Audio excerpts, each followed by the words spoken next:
también la limita, ¿sí? Le voy a leer una parte, le voy a hacer ir a explicar. Estoy en la página 394, libro, por si acaso. Principio. ¿Qué implica un principio de legalidad? Dice, en un Estado de Derecho, ahora yo pregunto, ¿vivimos en un Estado de Derecho?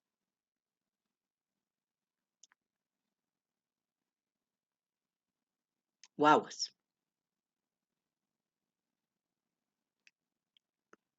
Se supone que sí, licenciada, pero no es así. A ver, hable más fuerte, mamacita, no le escucho. Erika. Se supone que sí tendríamos que vivir en un estado de derecho, pero en la práctica, digámoslo así, no, no es así. Ya, ¿qué es un Estado de Derecho? Primero tenemos que conceptualizar o recordar. ¿Qué hemos dicho que es un Estado de Derecho, jóvenes? A ver, alguien que no sea Erika, Kevin, Gustavo, Lisette, Lisbeth, Daniel, ¿quién? ¿Qué es un Estado de Derecho? ¿A qué se llama? Estado de Derecho.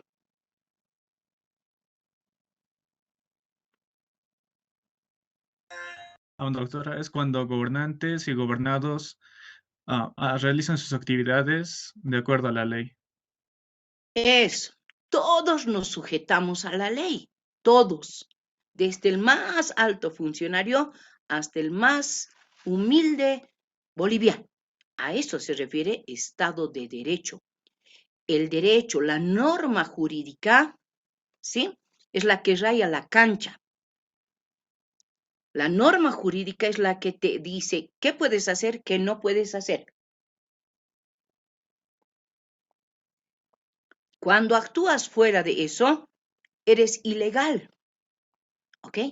Entonces, este principio de legalidad, ¿qué nos está diciendo? Dice, en el Estado de Derecho, o sea, un Estado donde impera la ley, donde hay leyes, las constituciones actuales señalan taxativamente que la obligación de pagar tributos solo es dispuesta por una ley expresa en sentido material y formal. ¿De dónde sale la ley? Gustavo Quispe Mamani.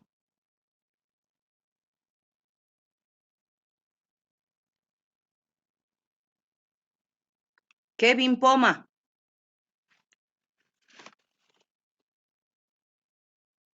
O sea que una ausencia terrible en el curso. Ailín Cosío.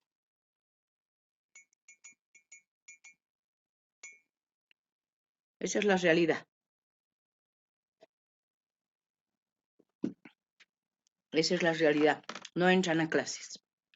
Bueno, entonces decimos que la obligación de pagar tributos, ¿dónde se establece? En la ley. La ley se hace en la Asamblea Legislativa. ¿Sí?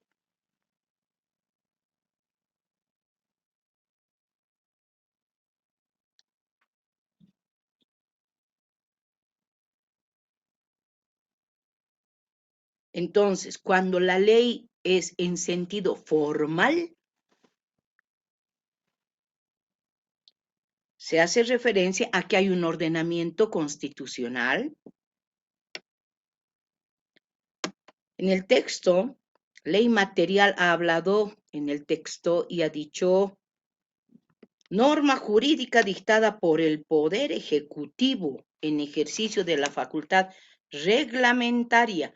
Mucho cuidado ahí cuando me digan, pero en el libro dice, ¿sí?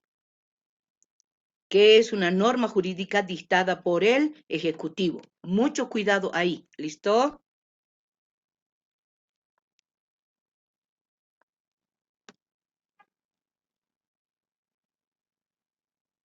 Es muy posible que el Código Tributario se haya hecho, ¿verdad?, con fuertes influencias de los ministros del ministro de Economía, del director del Banco Central, del encargado de impuestos nacionales. Es casi seguro, obviamente, porque son las personas especializadas, ¿no ve? Impuestos nacionales depende absolutamente directamente del Ministerio de Economía y Finanzas, por si acaso. Tienen que saber esa cadena de mando, ¿ok? Pero el Código Tributario, para ser sancionado, promulgado, tiene que haber pasado por el Poder Legislativo, ¿ok? Entonces, los impuestos tienen que ser establecidos necesariamente por ley. A ver. Y ahí dice, como manifestación del poder representativo de la ciudadanía concedido a los legisladores. ¿Cuándo la ciudadanía les ha concedido eso a los legisladores? El momento del voto. Por eso, jóvenes, es tan importante que sepamos cómo se constituyen los órganos de poder. ¿Cuándo? ¿En qué momento? Es en el momento del voto. Y eso ustedes ya tienen que dejar de ignorar como estudiantes de contaduría, por favor, ¿ok? Entonces, cuando les hemos concedido ese poder representativo a los legisladores, era para que velen por nuestros intereses. Entonces, dice eso. Ese poder representativo de la ciudadanía concedido a los legisladores, lo cual se traduce por un lado en la existencia de la llamada reserva de ley y por otro en la prohibición de delegación del poder legislativo al ejecutivo en toda materia que sea propia de reserva legal. Ahorita le explico lo que es. Prohibición establecida en el artículo 2, numeral 3 de la Constitución vigente, en el 12 de la Constitución vigente. Vamos a ver. Las funciones de los órganos públicos no pueden ser reunidos en un solo órgano ni son delegables entre sí. ¿Qué quiere decir esto? Que la atribución o potestad que tiene uno de los órganos no puede, ¿sí?, mandarle a otro órgano, porque ahí estaríamos hablando de una actividad totalmente nula. Eso dice el artículo 12, numeral 3 de la Constitución. Dice, las funciones de los órganos públicos no pueden ser reunidas en un solo órgano ni son delegables entre sí. Esto dice en la Constitución. Pero si nosotros analizamos la realidad, como hace un momento decía Erika, la realidad es bien diferente.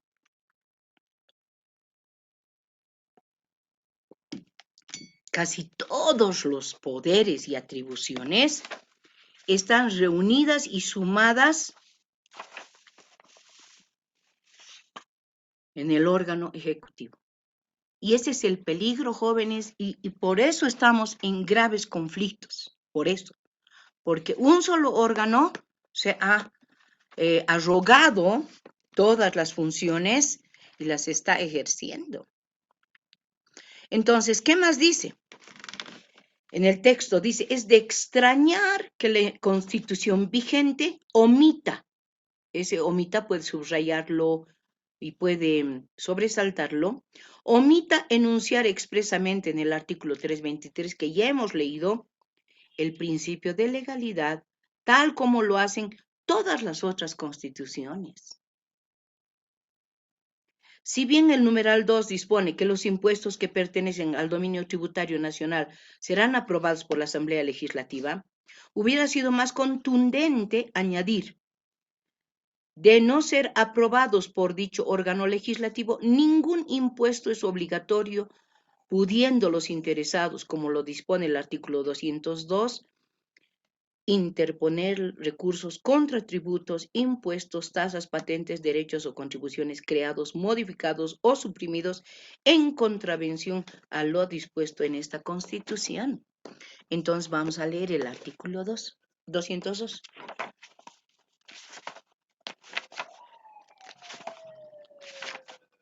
Ahí estamos.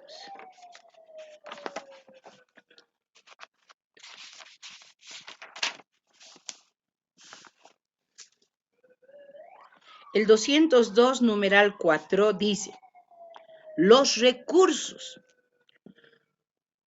o sea, las impugnaciones puede poner ahí.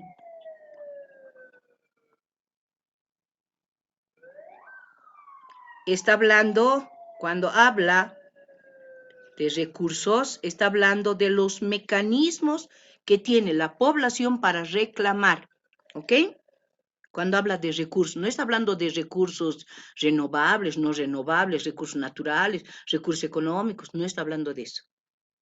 Está hablando de las vías, de los mecanismos, de las herramientas, de los caminos que tiene la ciudadanía para quejarse.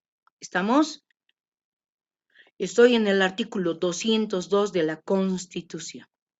Dice entonces, las impugnaciones o las formas de reclamo contra tributos, impuestos, tasas, patentes, derechos o contribuciones creados, modificados o suprimidos en contravención a lo dispuesto a esta Constitución. ¿Qué cosas son? Dice, atribuciones del Tribunal Constitucional, además de las... Ya. Entonces, ¿quién va a conocer esto? Vamos a leer el 202 en la parte principal, arriba.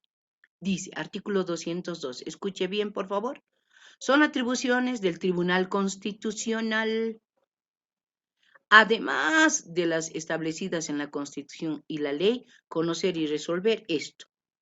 Entonces, cuando alguien tiene una queja, ya como recurso judicial, contra un tributo o impuesto o una tasa o una patente que no ha pasado por la aprobación del legislativo, ahí tenemos que ir ¿dónde? Al Tribunal Constitucional. ¿Por qué? Porque este tributo, impuesto o tasa o patente se ha saltado esa parte. No ha cumplido lo establecido en la Constitución. ¿Qué dice la Constitución? Que todos los tributos, impuestos, tasas, patentes tienen que ser aprobados en la Asamblea Legislativa. Entonces, ahora,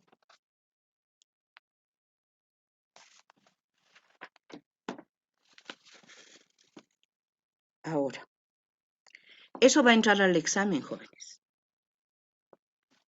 ¿Sí? Eso acabo. No voy a hacer yo repaso hoy día porque ya me han dicho algunas cosas. Algunos creen que por leer o conseguir un video van a tener nota de examen. Están totalmente equivocados, chicos. Bien equivocados están. Entonces, aquí está derecho tributario. Inmediatamente hacemos eso. Aquí está, tributario.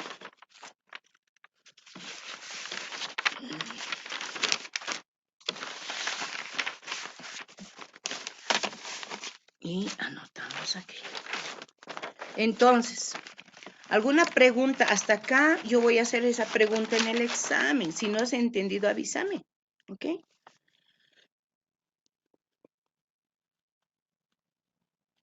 Segundo parcial.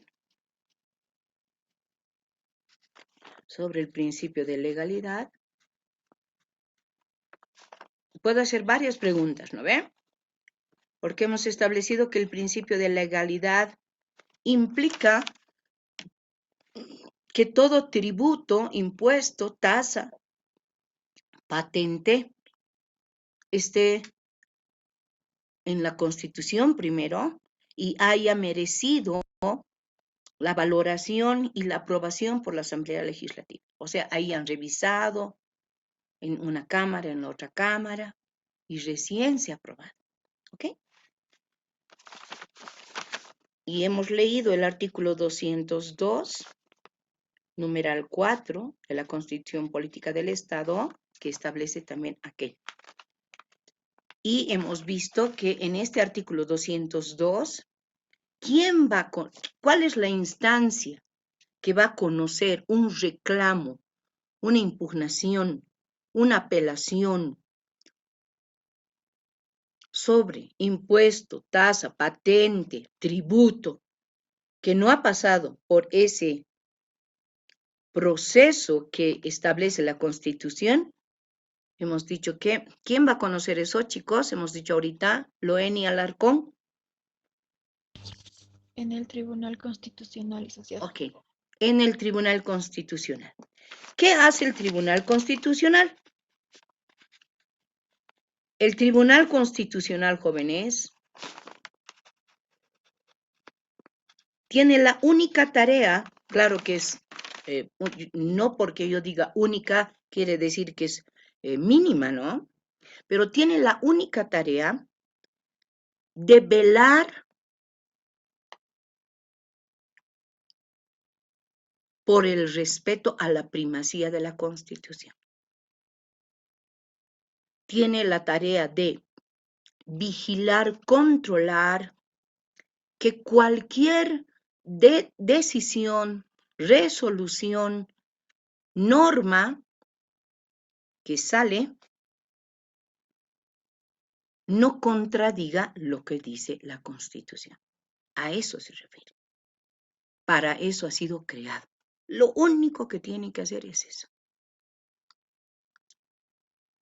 Entonces, por eso ha habido la terrible visión del anterior gobierno de mandar ahí gente que calladitos van a obedecer lo que ellos digan. Ese es el peligro. Ese es el peligro.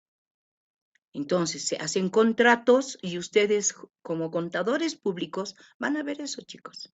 Se hacen contratos que no están respetando lo que establecen las normas. ¿Qué normas? Las normas jurídicas. Las normas básicas sobre contrataciones.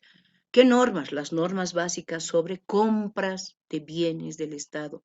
¿Qué otras normas? Las normas que regulan las contrataciones estatales. Entonces, ustedes van a ver esos trabajos, chicos. Ayer, anteayer, en el grupo del WhatsApp de la asociación, de la facultad que tenemos, alguno manda y dice, hay que reclamar para impedir que el camino al Tibnis se construya. Eso está amarrado hace años. Hace años que ya está amarrado, que ellos ya han aprobado. No le ha importado lo que dice la Constitución de hacer consulta previa, nada. Eso va a valer, en principio, hace unos 10, 12 años valía 480 millones de dólares. Yo hace unos 12 años había dado un diplomado en la Procuraduría General del Estado. ¿Ya? Cuando en ese curso veo unos abogados importantes, pues. Les pregunto dónde trabajan, ¿no? Obviamente para saber con quiénes estoy trabajando, a quiénes les estoy dando clases. Estaba dando un diplomado en Derecho Administrativo, que me da pena que ustedes no lleven, chicos. Entonces, ellos me dicen, nosotros somos el doctor tantos, todos eran abogados, obviamente, en el diplomado, y eran toda la plana mayor de la Dirección Jurídica de la ABC. ¿Qué es la ABC? ¿Alguien sabe? Administradora boliviana de Gobierno de carreteras. Exactamente. O sea, manejan muchos recursos. Cada que uno pasa por el peaje de la ceja, por ejemplo, tiene que saber que esos recursos que están ingresando van ahí. Ahora, cuando uno viaja en la ceja nomás, hueco, ¿no ve? Entonces, Administración Boliviana de Carreteras o de Caminos, lo que antes se llamaba caminos. ¿Dónde está la reparación? Y si viajas por otras partes, grave. Obviamente han mejorado mucho los caminos, pero el otro día nomás había un choque frontal, ¿no ve? De 3 movilidades en la doble vía.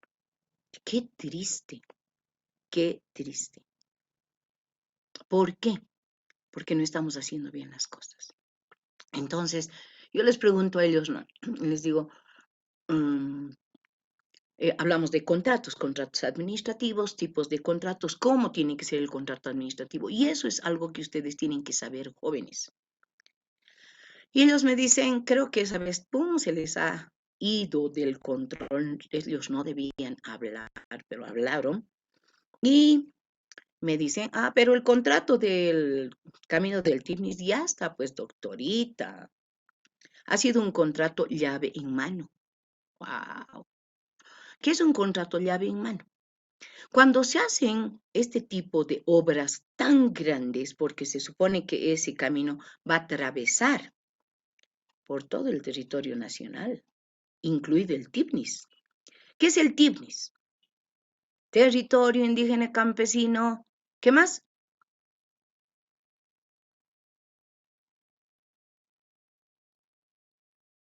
Y Siboro Secure, ¿no?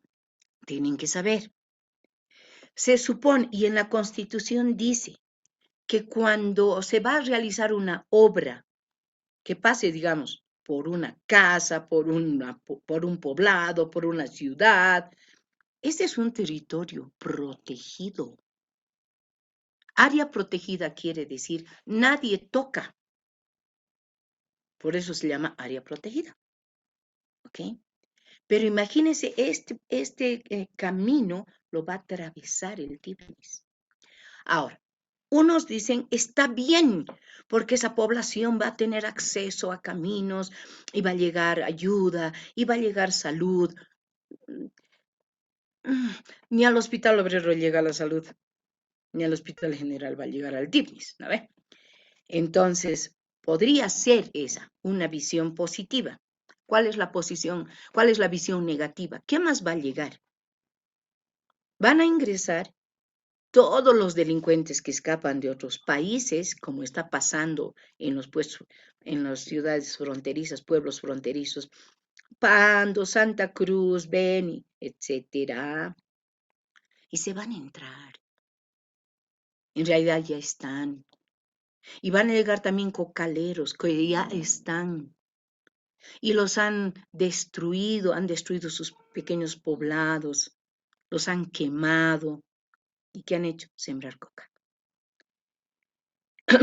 Entonces, yo hablaba con ellos y me decían, ya está. ¿Cuánto cuesta? 480 millones de dólares.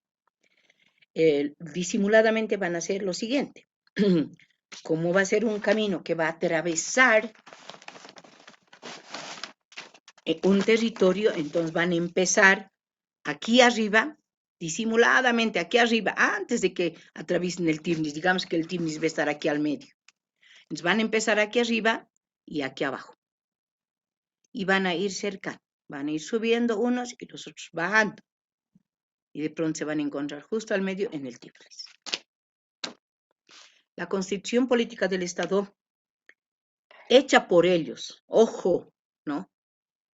Establece que en estos casos, si va a haber una afectación a esa tierra, a ese territorio indígena, originario, campesino, a esa área protegida, tiene que haber una consulta previa. ¿Qué es eso? Es como si yo hoy día dijera, a ver, jóvenes, vamos a la marcha. Hay marcha contra la trata y tráfico de personas. Yo no les puedo llevar a ustedes ahorita. ¿Por qué? Porque hay un porcentaje de contagios del 90%. Entonces usted ahorita en su casa está protegido. Yo le llevo a la marcha si se contagia. Usted joven quizás pase, pero si usted tiene en su casa un abuelito o un niño menor, le puede contagiar y esa persona puede morir. Yo no puedo correr ese riesgo por hacer una marcha contra la trata, tráfico de personas. ¿Alguien les ha invitado a esa marcha?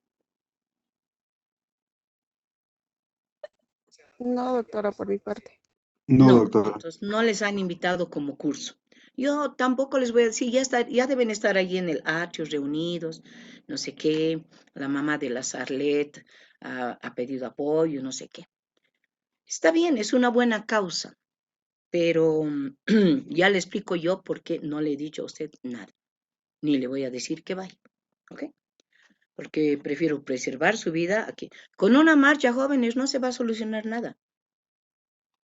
Esto de la trata y tráfico de personas, obviamente es lo más terrible que puede haber, pero ¿dónde está la policía? ¿Dónde está la policía? Y si la policía ya ha sido rebasada, ya no puede contener, que salga el ejército, que salga a cuidar las fronteras. Mire, la semana pasada con la universidad, con la carrera, hemos estado en Coroico trabajando sobre el tema del prefacultativo, qué temas van a entrar, cómo va a ser el curso, etcétera, etcétera, etcétera. Y cuando retornábamos en la movilidad particular de uno de los colegas, nadie nos ha controlado, por ejemplo, que tengamos a un menor que nos estemos sacando de yungas. Ahora, no le estoy diciendo vaya a los yungas con un vehículo y tráigase un menor, no le estoy diciendo. Le estoy diciendo, nadie nos ha controlado. Entonces, imagínese, a veces el niño está correteando pues en el camino, en la calle, cerca del río, en el cerro, porque esa es su vida. ¿A ver? Con engaños, el traficante lo capta y listo, lo duerme y chao. Pero ¿y dónde está la policía? Pero para cobrar la pasada, sí. Y en otros pueblos peor, a cada 5 minutos te cobra para pasar. Bueno, entonces, es triste esta realidad, pero es así. Entonces, si yo le pregunto del principio de legalidad, el principio de legalidad, usted responderá, implica que todo tributo, impuesto, patente, tasa, debe estar aprobado, escrito en la Constitución Política del Estado. Y haber pasado ¿por dónde? Por la Asamblea Legislativa. Así nomás. ¿Ok? Pero es de extrañar que nuestra Constitución actual, en el 323, no diga eso. No dice eso. Solo los impuestos que pertenecen al dominio tributario nacional pasan por la Asamblea Legislativa. Eso está diciendo el autor. Eso está diciendo el autor. Solo los tributos a nivel nacional. Entonces, a nivel departamental y a nivel municipal, uy, piedra libre, ¿no ven? Grave. Entonces, él acaba en el libro, dice, se reafirmaría así el principio fundamental de que el tributo solo puede ser creado por ley y que si su creación es ilegal, el mecanismo de defensa del ciudadano afectado es interponer recursos. ¿Qué recursos? Recursos de reclamación, recursos de inconstitucionalidad, recurso abstracto yo creo que es recurso abstracto de inconstitucionalidad ante el Tribunal Constitucional. Esito, anótelo, esito, subráyelo, por favor, les ruego.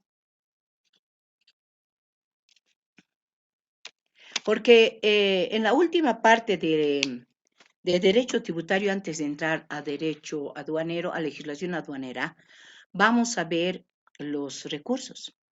Vamos a ver el recurso de alzada, por ejemplo. ¿Ok? Entonces, ¿qué más dice? Importa insistir en que el principio de legalidad es en realidad el de mayor importancia o relevancia jurídica del derecho tributario. Yo le puedo preguntar, en materia de derecho tributario, ¿cuál es el principal principio? Valga la redundancia. Y usted me tiene que decir el principio de legalidad, que se asemeja del derecho penal. En derecho penal se dice nullum crimen, nulla poena, previa sine lege. Quiere decir, no hay delito, no hay pena, sino una ley previa. Entonces, en derecho tributario podemos decir, no hay obligación de pagar tributo a no ser que esté en una ley previa. ¿Y de dónde sale la ley? De la Asamblea Legislativa. ¿Ok? Entonces, eso tenemos ya que saber como rezo. No existe tributo sin ley previa que lo establezca. Entonces, como expresa el señor Villegas, su fundamento responde a la necesidad de proteger a los contribuyentes en su derecho de propiedad. ¿Por qué en su derecho de propiedad? Porque la alcaldía, el municipio, no me puede subir a cada rato el tributo, el impuesto. ¿Estamos? A eso se refiere. Entonces, repito, responde a la necesidad de proteger a los contribuyentes en su derecho de propiedad, cuya contribución obligatoria en impuestos significa una detracción de parte de su renta o patrimonio en favor del Estado. O sea, mi patrimonio está rebajándose para pagarle tributo. ¿A quién? Al Estado. Entonces, por eso tiene que estar esto regulado por ley. Otra particularidad, dice, del principio en sentido material, es que las leyes tributarias deben contener disposiciones claras sobre los elementos materiales, personales, temporales, etcétera. Vale decir, determinando las situaciones de hecho objetivas que dan lugar a la obligación tributaria. Ahí ponga, por favor, los hechos imponibles. ¿Sí? Donde hemos leído, determinando las situaciones de hecho objetivas que dan lugar a la obligación tributaria, ponga usted los hechos imponibles. Porque esos son los que van a merecer el tributo, ¿sí? Que el Estado diga claramente qué actividades, claramente, situaciones de hecho objetivas son generadoras de tributo. Por otro lado, dice, el principio de legalidad es aplicable a todas las categorías de tributo, fueren impuestos, tasas y contribuciones especiales. ¿Ok? Es frecuente en nuestro país, dice, que el Poder Ejecutivo a través de decretos supremos, escuche esto, y esto es bueno que lo sepa, o la administración tributaria dictando resoluciones administrativas o interpretativas, empleando indebidamente la palabra se considera. Escuche bien esta parte, por favor, resalte, resalte, resalte. Extiendan los hechos imponibles a situaciones no previstas y explícitamente en la norma tributaria.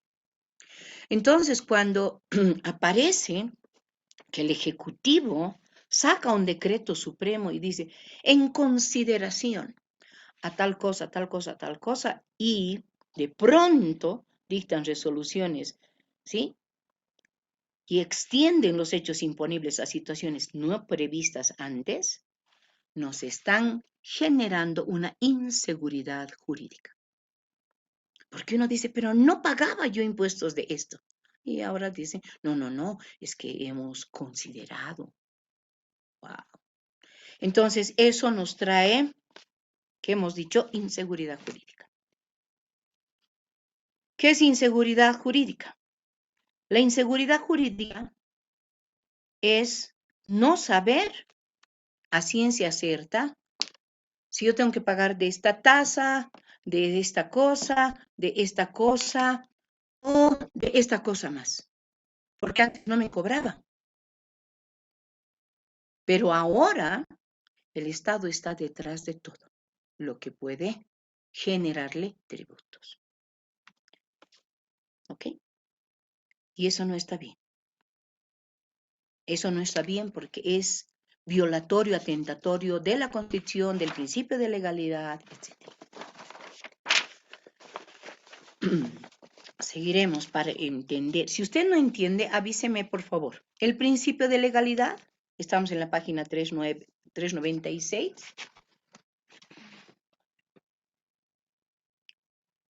Es el fruto de la teoría de la división de poderes. ¿Qué es la teoría de la división de poderes? Le voy a explicar. Nació en la mente de un gran filósofo, se llamaba Aristóteles. ¿Sí? Entonces ahí usted puede poner, ¿sí? Teoría de la división de poderes y puede sacar una flechita ahí, ¡ting! Y ponerle, ¿sí? Eso es gracias a el señor que se llamaba Aristóteles, un filósofo griego. Este señor, Aristóteles, dijo algo muy importante, miren, hace siglos, ¿sí? no debe estar concentrado en todo el poder en un solo órgano. Debe haber 3 ramas. Usted me dirá, pero nosotros tenemos 4 órganos, sí, pero este señor, y yo creo que tenía razón, decía debe haber 3 ramas de poder. ¿Sí? Entonces, anote 3 ramas de poder. Legislativo, ejecutivo y el judicial. Esa idea de Aristóteles pasó a otro gran filósofo ya más contemporáneo, bueno, más cercano a nosotros, del siglo XIX, Montesquieu. Se escribe Montesquieu. Se llamaba Carlos Ruiz de Secundant.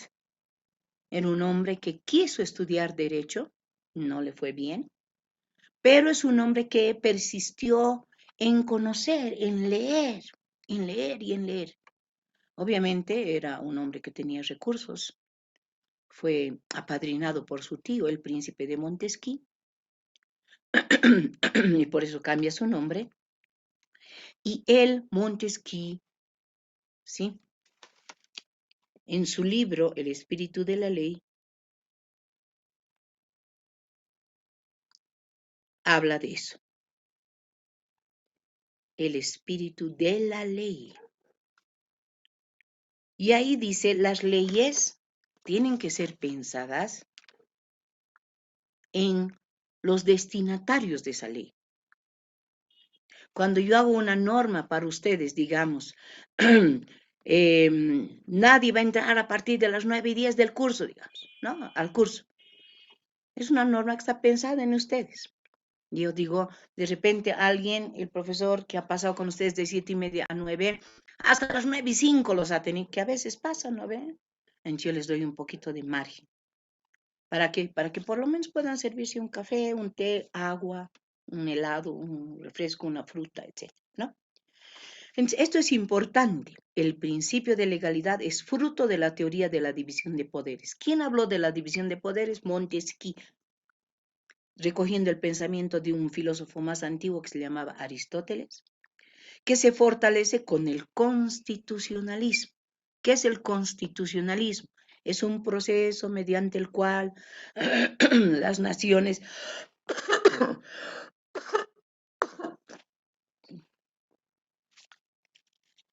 van saliendo de lo que se conoció como Estado absolutista y van entrando en lo que se conoce como Estado de Derecho. Repito, este principio de legalidad es fruto de la teoría de la división de poderes, se fortalece con el constitucionalismo. El constitucionalismo es la etapa en la que las naciones salen del absolutismo. Por eso les he hecho ver la película, pero no han visto, ¿no ve? Salen del absolutismo. ¿Quiere el absolutismo alguien?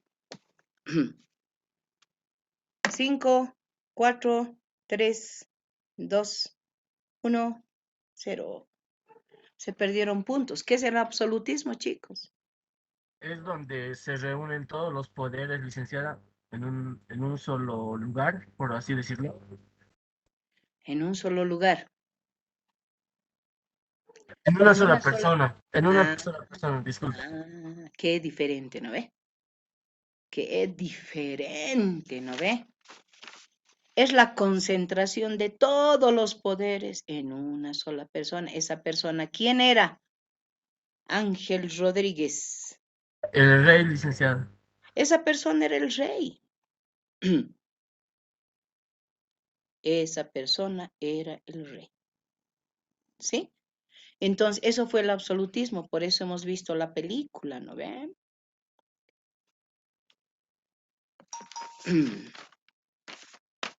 Bien, ¿qué más dice?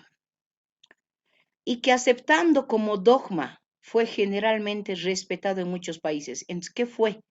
La división de los poderes fue un dogma. ¿Qué quiere decir un dogma? Una verdad que no se discute. Tienen que haber 3 órganos de poder. Tiene que haber 3 ramas de poder. Y eso fue aceptado en todas las naciones. Pero el ser humano es pues campeón para violar la norma. Sin embargo, dice, limitándonos al tema tributario desde hace varias décadas, el principio ha ido cediendo en varios países europeos y americanos a la necesidad de los gobiernos de adoptar medidas de política fiscal de urgencia y no esperar tardías aprobaciones del Poder Legislativo que impedirían la aplicación oportuna de tales medidas. Verbigracia, eso quiere decir esa abreviación, en los impuestos aduaneros sobre las divisas monetarias o el consumo interno de ciertos bienes. Entonces, ¿qué ha ido pasando? Ha ido pasando que por urgencia de los estados que han visto situaciones de insolvencia fiscal no tenían para cubrir, han empezado a aplicar impuestos aduaneros sobre divisas monetarias. ¿Qué son divisas monetarias? Son recursos que salen de los países hacia otros países. Por eso está prohibido, por ejemplo, que usted saque más de $10,000. Tiene que llenar un formulario. Tiene que llenar un formulario y decir quién es usted, número de carnet, pasaporte, de dónde tiene esos $10,000 y por qué está llevando $10,000 a otra nación. Si no declara y le pillan, le quitan un porcentaje, le multan. ¿Sí? Si está llevando más, es gravísimo. Pueden impedir que usted salga del país. Porque es un delito. Es un delito. Ojo ahí. ¿Ok?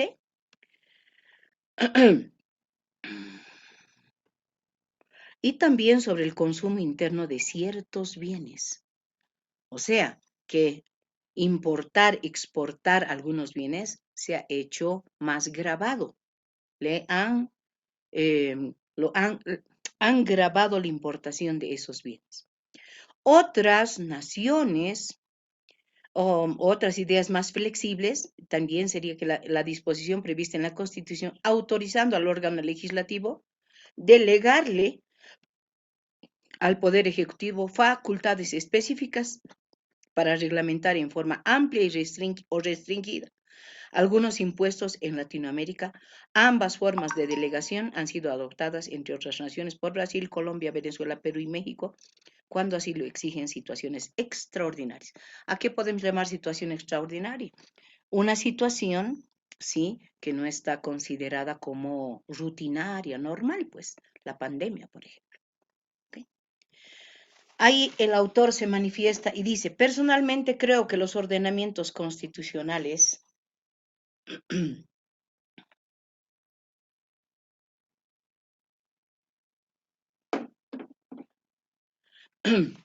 que admiten la delegación de facultades que originariamente son materia de reserva legal del Poder Legislativo, solo son aceptables en aquellos países con una tradición jurídica constitucional muy rica y sólida, y que disponen de estadistas y legisladores con conocimiento y experiencia de los procesos de formación de las leyes hacendarias y tributarias. Entonces, ¿qué nos está diciendo aquí el autor? Dice que está bien que el legislativo le permita al ejecutivo hacer alguna vez, ¿sí?, este tipo de normativa, porque tiene reserva legal.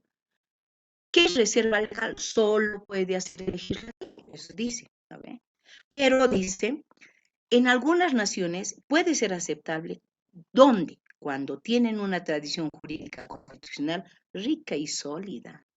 Y además tienen estadistas y legisladores con mucho conocimiento y experiencia de los procesos de formación de las leyes hacendarias. ¿Qué quiere decir ley hacendaria? Ley que rige la hacienda pública. ¿Okay? Y de las características políticas, económicas y sociales de cada país. Para terminar, reproduzco las siguientes conclusiones del Simposio Latinoamericano relativos al principio de legalidad organizado en la Facultad de Derecho y en el Instituto Uruguayo de Estudios Tributarios. Primero, vamos a ver conclusiones. Primero, el principio de legalidad recogido en las constituciones latinoamericanas, principio fundamental del derecho público, tiene especial gravitación en materia tributaria, en la cual asume tenor de estricta legalidad. Claro. 2. La función legislativa debe ejercerse dentro de límites establecidos por las normas constitucionales y con sujeción a los principios recogidos en las mismas, obvio. 3. La ley debe establecer todos los aspectos relativos a la existencia, estructura y cuantía de la obligación tributaria, o sea, presupuesto de hecho, base de cálculo, exoneraciones, alícuotas, así como los relativos a la responsabilidad tributaria, a la tipificación de infracciones, imposición de sanciones y establecimiento de limitaciones a los derechos y garantías individuales. 4. Las exenciones a este principio deben limitarse al mínimo, estar consagradas explícitamente en los textos constitucionales y en tales casos deben ser contemporáneas, condicionadas y detalladamente circunstanciadas, exigiéndose en todos los casos la ratificación parlamentaria. O sea, que una vez que el Ejecutivo las elabora, ¿sí?, deben ser ratificadas por el Parlamento. ¿Ok? 5. La función administrativa en las materias referidas en el numeral 3 es una actividad reglada que excluye la posibilidad de aplicación analógica y de actuación discrecional. ¿Ahí qué nos está diciendo?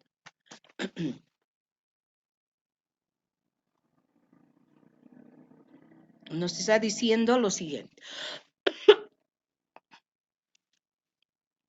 que no puede haber una aplicación analógica. ¿Qué quiere decir? Figuras parecidas. No deberíamos permitir que se les establezca tributos a figuras parecidas cuando no están en la ley, explícitamente determinadas. ¿Ok? Y que no haya actuación discrecional. ¿Qué quiere decir actuación discrecional? Quiere decir que la administración tributaria no puede actuar y decir, nos parece, hemos considerado que esto y esto, eso también debe ser grabado. No, sino que todo lo que va a ser grabado, todo lo que va a ser generador de impuestos ya debería estar establecido clara y objetivamente. ¿Okay? Entonces, súper importante todo esto y escucho si tienen alguna pregunta.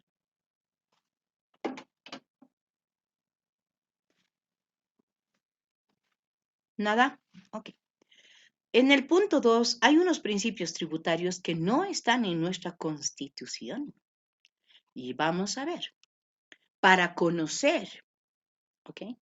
Ahora, ¿podemos invocarlos alguna vez en un recurso de reclamación, aunque no estén en nuestra Constitución? Eso es bien interesante. Vamos a ver. El punto 2.1 dice principio de no confiscatoriedad. Vamos a ver en qué consiste. Obviamente su nombre ya nos está diciendo. A ver. Una importante limitación constitucional al poder tributario radica en el principio de no confiscatoriedad, cuya finalidad es proteger a los contribuyentes de la invasión desmesurada, o quiere decir ilimitada, en la propiedad privada por la aplicación de tributos. ¿Cuándo se considera que un impuesto es confiscatorio, que está yendo más allá? ¿Cuándo? A ver. Dice, las respuestas que se pueden dar a una variedad de opiniones que inevitablemente conducen a la insalvable dificultad de fijar límites empíricos y reales, por cuanto, como alega Harach, la aplicación del principio está vinculada a valoraciones políticas e ideológicas. Por eso yo les he dicho, jóvenes, ¿sí? Aquí ha dejado de tener una implicación más que todo económica y se ha vuelto una implicación política, ¿ok? Y eso es peligroso. Generalmente opuestas e irreconciliables son estas valoraciones políticas a condiciones económicas y sociales predominantes en diferentes países y diferentes en el tiempo. Voy a recurrir, dice, a dos ejemplos que nos da el autor citado, o sea, Harach, de las decisiones de la Corte Suprema Argentina basadas en limitaciones cuantitativas que consideraban en qué caso se consideraba si el impuesto era o no confiscatorio. Dice, en el impuesto a la transmisión gratuita de bienes por sucesión hereditaria. ¿Qué nos está diciendo? Aquí ha habido una persona que ha fallecido y por lo tanto todo lo que tenía esa persona va a pasar en, como derecho de propiedad a sus herederos. ¿Ok? Sucesión hereditaria. Es gratuita. La sucesión hereditaria es gratuita. El abuelo que ha muerto, el padre que ha muerto, no dice, por favor, a mi hijo le voy a cobrar porque al morir le estoy dejando. Pero, la administración tributaria municipal, nacional, te cobra porque las cosas están dejando de ser de tu abuelo, de tu padre, y están pasando a tu propiedad. ¿Ok? Entonces, en el impuesto a la transmisión gratuita de bienes por sucesión hereditaria, ¿qué ha decidido la Corte? La Corte Suprema decidió que el impuesto, y entre paréntesis le ha puesto patrimonial, no puede exceder al 33% de la porción hereditaria correspondiente a cada heredero, aplicando un criterio cuantitativo muy controvertible. ¿Por qué 33%? ¿Por qué no 20 o 40%? Es más, la Corte estableció que el impuesto debía aumentar al 50% si los herederos radicaban en el exterior.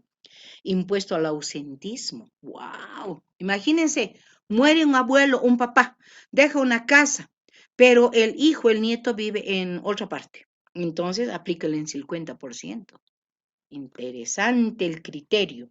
Si los herederos radican en el exterior, 50%. Impuesto al ausentismo. ¿Por qué? A ver, ¿por qué? Porque esa persona que está en el exterior está trabajando en el extranjero, no en su país, y no genera riqueza en su país.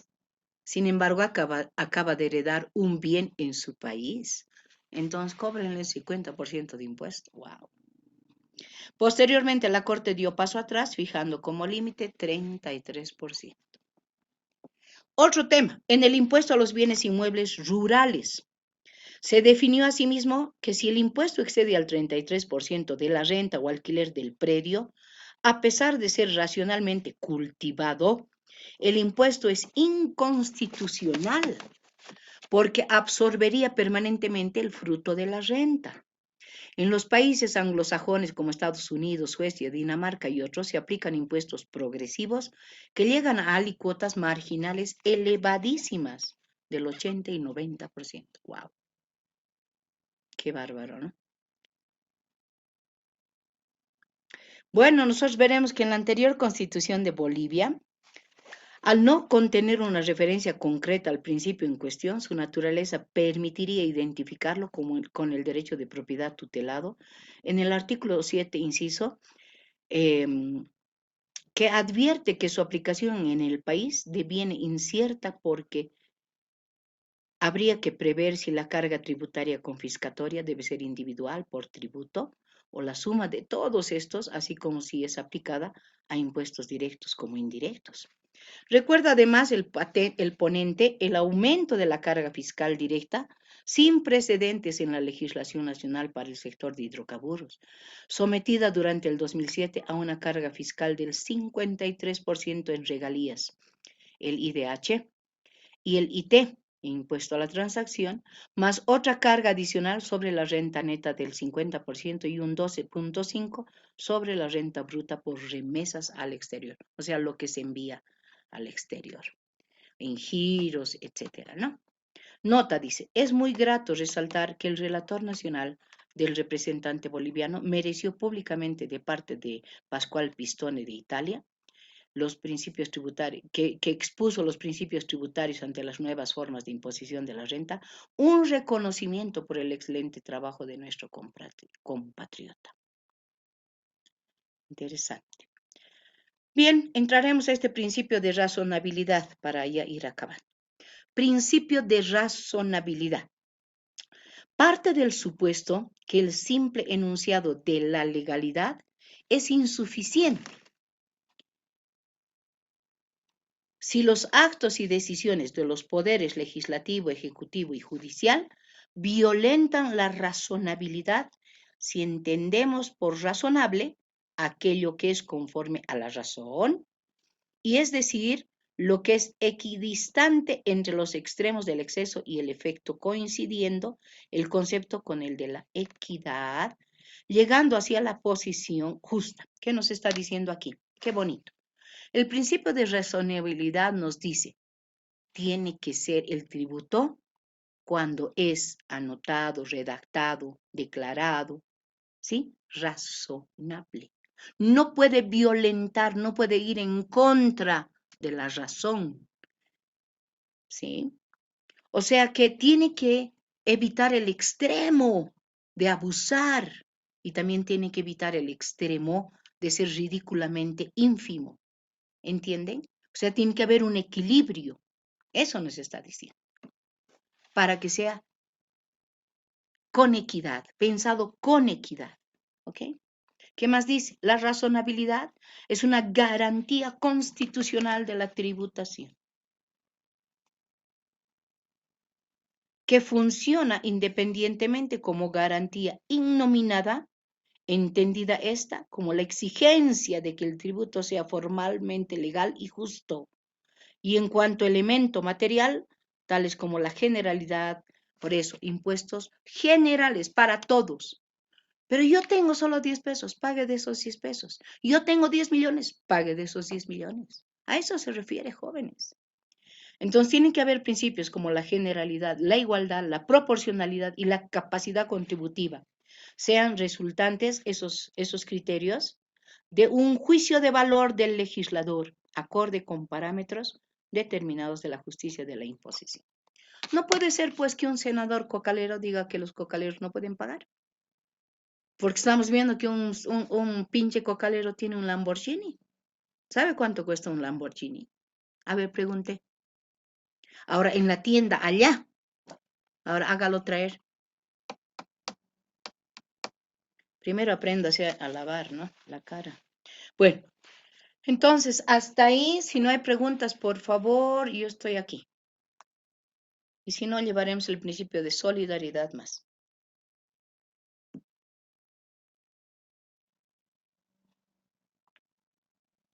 ¿Nada? Ya, principio de solidaridad. Este principio ha sido reconocido por varias constituciones de los países miembros del IDALT y en la práctica se aplica en el impuesto a la renta personal. A nosotros nos clavan eso, ¿sí? Nos descuentan. Aporte solidario. Miércoles, qué bronca. ¿Para qué? Para el vago que no trabaja. Cuando se establecen exenciones o deducciones impositivas a los mínimos no imponibles de subsistencia. Principio este vinculado al de capacidad contributiva, constituye un instrumento de política fiscal de reparto de la carga tributaria. Para mí esto es una hipocresía. En los Estados Unidos, cuando subió Obama, sí ha creado el Obamacare y ha creado varios programas. Uy, los vagos felices, lo amaban a Obama. Pero uno tiene que saber qué está pasando, ¿no? ¿Qué está pasando? Yo no le puedo dar, ¿sí?, sustento permanente a uno que no quiere trabajar y que encima se embaraza cada año. No puedo darle, no debo darle. No debería haber el bono Juana Zurduy de Padilla para todas las mujeres embarazadas. Tiene que haber para las mujeres que realmente no tienen cómo sustentar ese embarazo. Pero, aló, señora, ¿cómo se embaraza? ¿Con quién se embaraza? ¿Dónde es el papá? Porque si seguimos haciendo eso, jóvenes, ¿sí? El país está como está, por eso. Porque le estamos diciendo a la joven, a la mujer, ¿sí?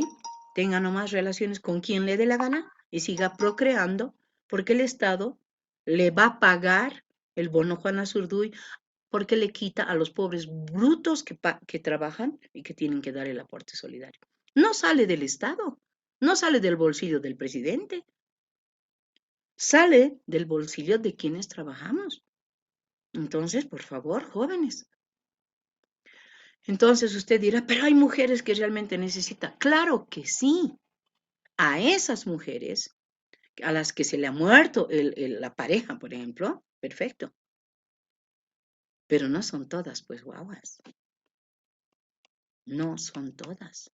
Entonces, con ese bono estamos sosteniendo a personas que son irresponsables, como la mamá del bebé Alexander, los papás del bebé Alexander. ¿Sabían ustedes que los papás del bebé Alexander son conocidos? ¿Sabían ustedes que el bebé Alexander tenía una hermana? Tiene una hermanita que está en el hogar Virgen de Fátima, en el mismo hogar donde le ha pasado lo que le ha pasado al bebé Alexander. ¿Y sabían por qué todo se tapó y resultó que el médico que lo estaba auxiliando al bebé era el culpable de violación? Por favor, jóvenes. Me da una bronca. Averigüen quién estaba a cargo de todos los hogares. ¿Era la gobernación?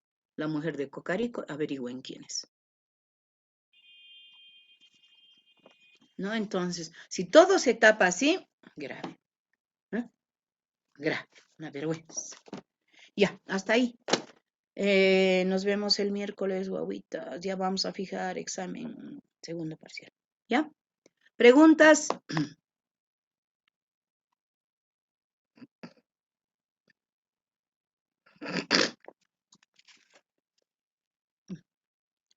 No hay preguntas y el rato del examen. Bien, gracias. Bueno, ni modo, ¿no? Chau. Hasta luego, doctor. Hola, doctora. Hasta Hasta luego, luego. doctora. Adiós. Doctora.